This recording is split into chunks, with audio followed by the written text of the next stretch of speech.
नमस्कार, स्वागत करता हूँ आप सबको मेरे इस YouTube चैनल में जिसका नाम है द भक्ति टॉक्स विद अर्क ज्योति। तो आप सबको मैं आज माता सरस्वती जी के बारे में बोलने वाला हूँ, उनके पूजा के बारे में। आप सब तो जानते हैं आज श्री वसंत पंचमी है, यानी सरस्वती पूजा है। तो उस पूजा के उपलक्ष्य में आपको सरस्वती माता के बारे में कुछ जानकारी, सरस्वती माता जी कौन है, उनके बारे में कुछ आपको बोलने वाला हूँ। तो सर्वप्रथम मैं वीडियो को स्टार्ट करने से पहले आप सभी को सरस्वती पूजा के बारे में बोलने से पहले आप सबको सरस्वती पूजा और श्री वसंत पंचमी का हार्दिक अभिनंदन। तो सरस्वती माता कौन है ये मैं आप सबको अभी बताने वाला हूँ। सरस्वती माता ब्रह्मा जी की पुत्री, ब्रह्मपुत्री, ब्राह्मणी है और माता सरस्वती श्री हरिप्रिय है, यानी कि विष्णु जी के पत्नी है।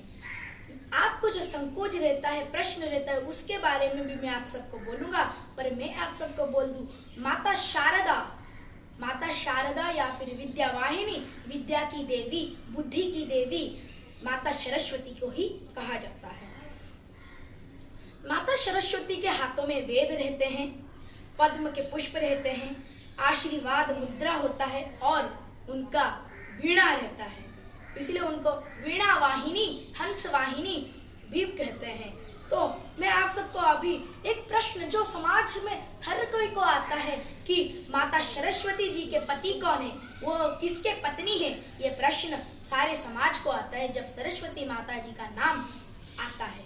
तो आप सबको मैं बोल दूं माता सरस्वती को हरिप्रिया कहा जाता है, यानी कि माता सरस्वती विष्णु भगवान के पत्नी है।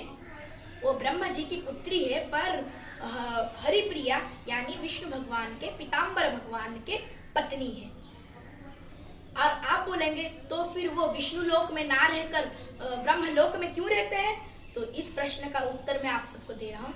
हम सब जानते हैं शेषनाग के ऊपर विष्णु भगवान और श्री माता लक्ष्मी जी यानी श्री देवी जी रहते हैं क्षीर सागर में, पर माता सरस्वती के लिए जगह कहाँ पर बचा है? क्षीर सागर के शेषनाग के ऊपर, इसीलिए ब्रह्मदेव के पास वो रहते हैं। ये श्वेत वाहिनी को श्वेत रंग का कपड़ा बहुत अच्छा लगता है। आज सरस्वती के पूजा में हम माता सरस्वती को विराजमान किए हैं, कलश स्थापना किए हैं, अपना पुस्तक और पेन, कलम और ये सब सामग्री, विद्या में जो सामग्री आता है उन सबको माता जी के पास रखे हैं पूजा के लिए। जैसे हम विश्वकर्मा के पूजा में उनके बगल में कुछ सामग्री विश्वकर्मा जैसे कि हथौड़ा वो सब रखते हैं, वैसे गणेश पूजा और सरस्वती के पूजा में भी उनका किताब यानी पुस्तकें और पढ़ाई के सामग्री हम रखते हैं। यहाँ पे हवन कुंड है, हवन किया जाता है।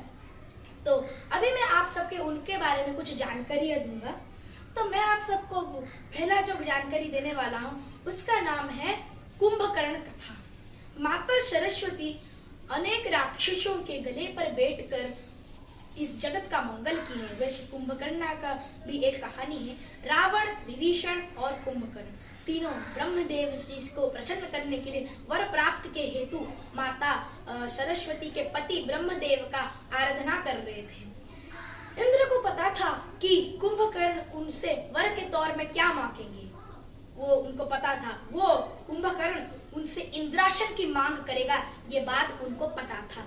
तो ये बात जब वो जाने माता सरस्वती को जाकर इंद्रदेव बोले, तब ये बात सुनकर इंद्रदेव भी उनको माता जी को बोले, माता रानी को बोले, सरस्वती माता जी को कि हे शारदा माता, आप कुंभकर्ण के कंठ में विराजमान हो जाइए, उसके जीवा पर बैठ जाइए और उससे और कुछ बुलवा दीजिए।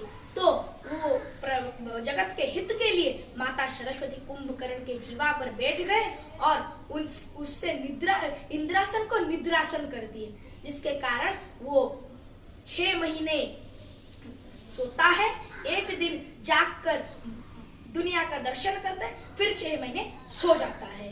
पर आप सब बोलेंगे कि निद्रासन यानी पूरा सो जाना, तो इस बात में रावण ब्रह्मदेव से बोले अगर वो निद्रासन में ही रहेगा तो मरा या जीवित रहा उसका क्या फायदा, इसीलिए ये घटना को कुंभकर्ण कथा कहा जाता है।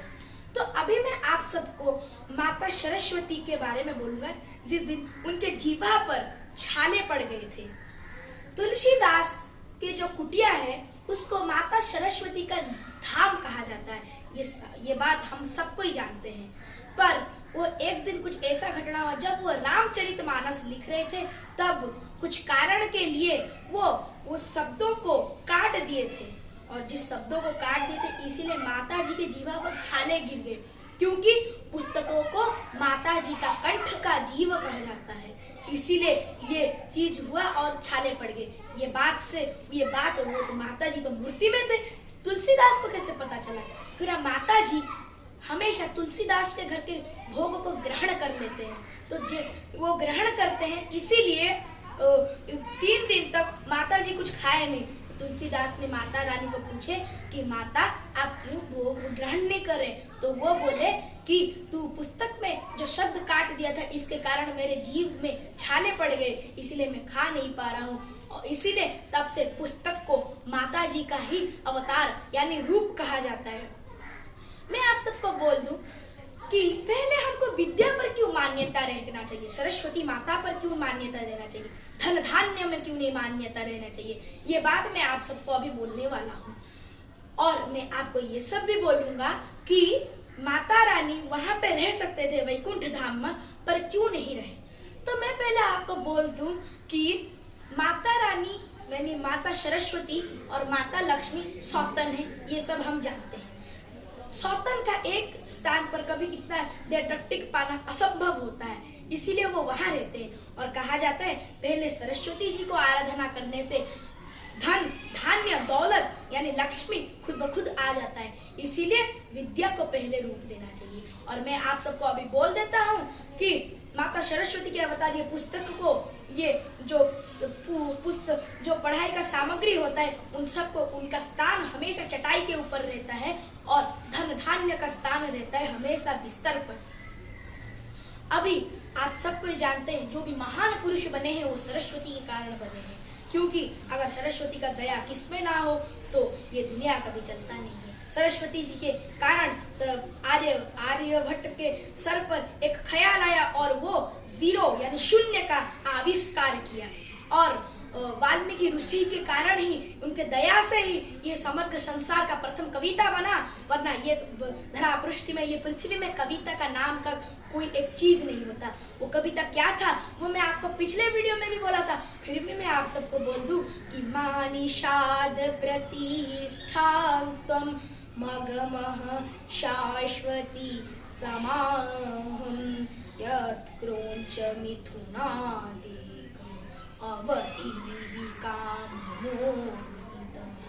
तो अभी और कालिदास जी, तुलसीदास जी, विभिन्न प्रकार ऋषि मुनि संत महर्षि और नीच ब्राह्मण सब कोई और विद्यामान लोग जैसे रामानुजम, ये सब सरस्वती जी के कारण ही, गणपति बप्पा के कारण ही, विद्या देवी के कारण ही, बुद्धि देवी के कारण ही इतने बड़े स्तर पर पहुंचे हैं।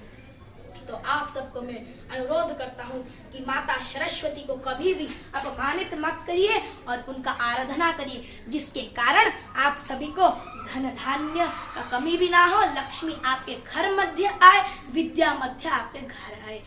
अगर आपको ये वीडियो अच्छा लगा हो तो लाइक कीजिएगा, सब्सक्राइब कीजिएगा और शेयर भी करिएगा। अगर आपको सरस्वती माता के ऊपर कुछ भी संकोच है यानी डाउट है तो आप कमेंट बॉक्स में डालिएगा।